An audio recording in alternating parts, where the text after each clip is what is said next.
గత బీఆర్ఎస్ ప్రభుత్వం కమిషన్ల కోసం కాళేశ్వరం కట్టి ₹1,00,000 కోట్ల నీళ్లలో పోసారని మంత్రి పొంగులేటి శ్రీనివాసరెడ్డి ఆరోపించారు. నిజామాబాద్లోని రాజీవ్ గాంధీ ఆడిటోరియంలో ఇందిరమ్మ ఇళ్ల లబ్ధిదారులకు ప్రొసీడింగ్స్ లో పాల్గొన్నారు. 10 ఏళ్ల క్రితం బీఆర్ఎస్ కార్యకర్తలకు మాత్రమే ప్రభుత్వ సంక్షేమ పథకాలు అందాయని, కానీ ప్రజా ప్రభుత్వంలో ప్రతి ఒక్క పేద కుటుంబానికి లబ్ధి చేకూర్చే విధంగా రాష్ట్ర ప్రభుత్వం పనిచేస్తుందని అన్నారు. రాష్ట్రంలో నిజామాబాద్ జిల్లాకి అత్యధికంగా ఇందిరమ్మ ఇళ్లు మంజూరు చేశామని పేర్కొన్నారు. ఏనాడు కూడా పేదవారికి ఇళ్లు కట్టిద్దామని ఆలోచన అప్పటి బీఆర్ఎస్ ప్రభుత్వానికి లేదన్నారు. ఏడాదికి 2 లక్షల చొప్పున 10 ఏళ్లలో 20 లక్షల ఇందిరమ్మ ఇళ్లు కట్టి ఉంటే నేడు రాష్ట్రంలో ఆడబిడ్డలు బాధపడే పరిస్థితి ఉండేది కాదన్నారు.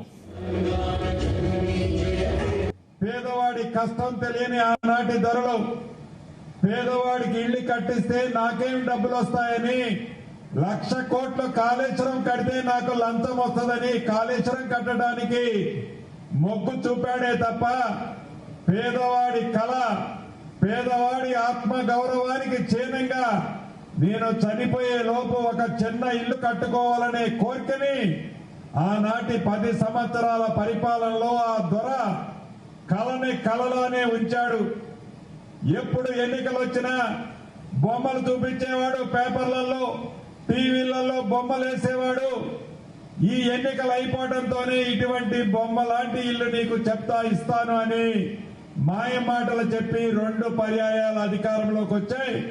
పేదవాడి ఆలోచనని, పేదవాడి చిన్న కోరికని ఆనాటి దొర కోరికగానే మిగిల్చాడు.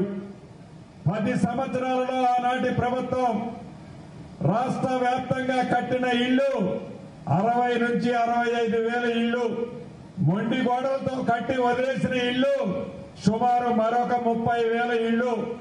10 ఏళ్లలో ఆ దొర పూర్తి చేసింది 60,000, మొండి గోడలతో వదిలేసిపోయిన ఇళ్లు 30,000.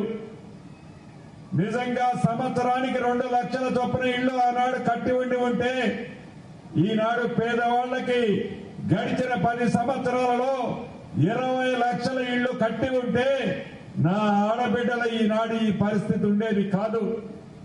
ఎన్నికలప్పుడు మన నాయకులు చెప్పారు, మీ దీవెనలతో వచ్చేది ప్రజా ప్రభుత్వం, ఇందిరమ్మ రాజ్యం రావడంతోనే, ఇందిరమ్మ రాజ్యం అంటేనే ఇందిరమ్మ ఇళ్లు ఇస్తామని చెప్పాం.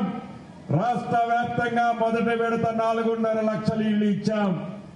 ఎందుకోసమంటే మనకు ఉండడానికి